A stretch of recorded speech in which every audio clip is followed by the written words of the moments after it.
Hello, everyone. My name is Gary. I'm the founder of Seni Buyers Agency. And the tagline there, "Buy confidently, own proudly," is just not a throwaway line. It means everything to me, and it's the promise I make with every client I work with. So in this presentation, in the next 10 minutes, we'll just talk about general, like what I do, why I do, how I work. So next slide. So a little bit about me. I left India, my hometown, when I was 18 years old, almost 24 years ago. And I came over to New Zealand. Then I did about 4 years as a mechanic. And then I didn't like having greasy nails all the time every evening, so I joined the New Zealand Army. Spent about 5 years there, and it shaped my whole life, the way I do things. So being in the Army, the most important thing I learned is trust and the informed decision making. It's very important. It's not optional. That's how I choose every client. That's the approach I go with the relationships. And outside of life, outside of work, I'm not very big sports person. I used to follow rugby, but kind of fallen away. But now we just our neighbors get together. We put a big pot and then we cook goat curry or cook pizzas and stuff. But apart from everything, at the center of everything, family is the most important thing. Everything I do is because of family. And my son Zorawa, he's 10 years old. My wife Jaswinda, my daughter Anhad. Everything I do is mainly revolve around there. If my wife didn't support me, maybe I won't be here doing what I'm doing. So next slide, please. And why I do what I do. So in the middle, you can see that's my personal property I bought in 2015. And that was in Avely. I was renting in Morley. I wanted a investment property, so I bought in Avely. So I had no idea. I went to a home open, saw the agent, bought that property, didn't know how to look at the comparables, didn't look at the recent sold. And I was like, okay, then 2 months later, I realized that I overpaid by quite a bit. And then I was like, okay, then I'm not going to sell it, so might as well just hold it for now. Property in general goes up. So when market started going down, I just held on to it because I was down $100,000 under. Then in 2022, market started going up. And 2023, I sold the property at the same price. I didn't even know that you need like at least 5% up because you paid the taxes and all that. So I made a mistake, and then I realized if I can make a mistake, there must be other people too who make the mistakes. So that's where I got interest in the real estate. Then I learned more about it. Then I saw buyer's agent industry, where people who represent the buyers, and that's how I got into the real estate and become a buyer's agent. I want to be the person, where other people can make the right decision, informed decision. Next slide, please. So what do buyer's agent do? In a nutshell, we hold the hand of the client and all the way up to the end until they get the key. So that involves finding the right property, and usually people have only access to realestate.com and domain.com. But most of the time, a lot of time, agents who I know a lot, and they call me before, okay, we have this listing coming up. If you have any buyers, let me know. We can maybe get a deal done. So there's a third stream of access for the properties. It's not just on market. There's off market, there's pre-market, and then there's properties under stress. So finding the right property, then making sure it's the right property that they are looking for. We can't just throw mud at the wall and see what sticks. So due diligence could be, every suburb has a good street and a bad street. You want to make sure you're on the right side. And if it's an investor, you want to make sure, okay, it's the suburb that's in demand. They have amenities. They have the transport is there. What's the socioeconomic level? How many people, how many owner-occupiers are living there? How many investors are there? So those type of properties we want to buy, because every property should be a stepping stone to the next one. And we want to make sure it's the property that's going to help them grow. And then finding the property, then negotiating that's a different story. It's a different challenge because usually average person, they sitting in across the table from a professional selling agent whose job is to get the most price for the buyer, sorry, for the seller. But it's not all about the price. The terms needs to be important as well. We want favorable terms for the buyers and want to make sure so you're not by yourself, because there are many tips and tricks where it's easy to pay off the money than to get the house, then later on realize you made an emotional decision and overpaid. And settlement is it's not just, okay, get the finance offer accepted, and settlement is a different challenge, because if something goes wrong, first homeowner usually get under stress very quickly if something goes wrong. But most of the time, even if it's a structural defect sometime, if it's found in a property, it's usually a small thing, but sometimes it could be bigger, then you need to know how to tackle that issue. So that's the process of buying a property. Next slide, please. So who we work with, most of the time it's first homeowners who are overwhelmed. They go to the home opens and they find out, okay, the sale price is this, but their expectations of the sellers are different. So they get overwhelmed. Now these days slightly getting a bit easier because of thanks to the government, some policies and stuff.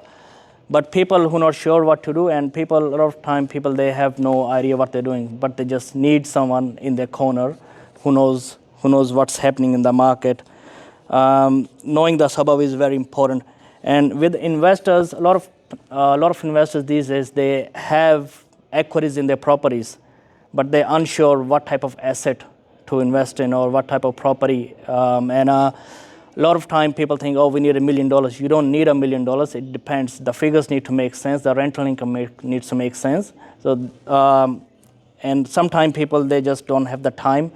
They need someone, people like doctors or, lawyers, and there are many other people. They need some time and someone who can, help find them property where they can confidently put an offer on it. And I especially love working with people who have been looking around in the market, they've been missing out on the properties, and later on they come to me, I find them a property, and they say, why didn't we find you sooner? So they're the best people I like working with. Next slide, please. And the process is pretty simple. From the very first call, it's usually a 10-15 minute long call. I want to understand what they are looking for, what their budget is, what have they been doing, how's their finance. And if it's okay, then if it makes sense to work together, then I book a meeting with them usually lasts for 1 hour, where I answer all their questions, and I tell them how I work, and we make a strategy, what type of property we can find, or if it's a standard house or a retain and build or a subdivision. And then we shortlist the properties from there if they agree to work, and then we shortlist the property, then do all the due diligence, all the good stuff, and then securing the property, then settlement. Everything is they don't have to do anything. I make sure everything is looked after, arranging the settlement agents or building inspectors, and all they gotta do is just approve their requests. Next slide, please. Alrighty, and after doing all of that, and at the end, there's always a happy client. If you look through, you can go through Google there, you'll see many reviews there. If you go through my social media profiles, there are many interviews as well of happy clients. And one thing that struck me at the top left corner there, just a few days ago, a post came up at the feed saying, on this day you posted this. So I took the screenshot, sent it to my client, and he said at the bottom, one of the best decisions. So that kind of hit me the hardest, that whatever I do for them, it changes their lives. And you need someone, on your side who can help you make the best decision.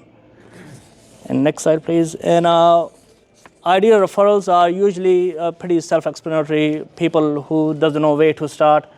They are worried about overpaying. They have spoken to someone and they're just not pulling the trigger. They have maybe spoken to you guys that they're looking for a property but just unsure. Someone doesn't have a time, or someone had a bad experience in the past, or they wasted a whole lot of time and now they need some help. And any questions?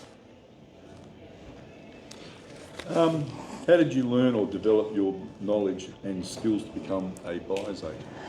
Now, it's, you can either do it yourself or ask someone who has done it all. So I paid someone fee in Eastern States.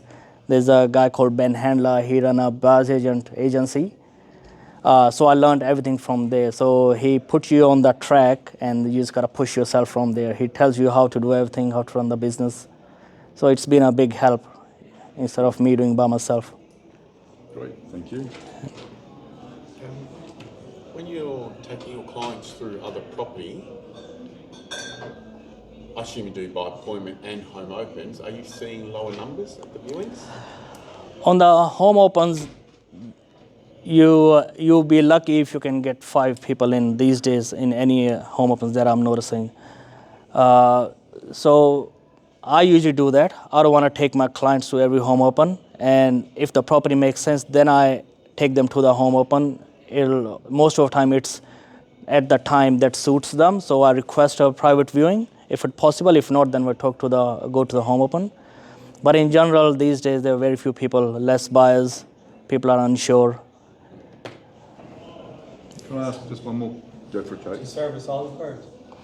All the metro area. I've bought as far as Bunbury, Jarradale, Alkamos, Butler, everywhere. But usually where I can drive, it's because it could get a lot of time consuming. Sorry. Just a quick one. Is the industry regulated? Yes, you need exactly same license as any other real estate agent. So you need to get your triennial license from the DMEs. Yep. Okay. And so we under the same license, everything is the same. Great, thank you. Is it just established houses or land?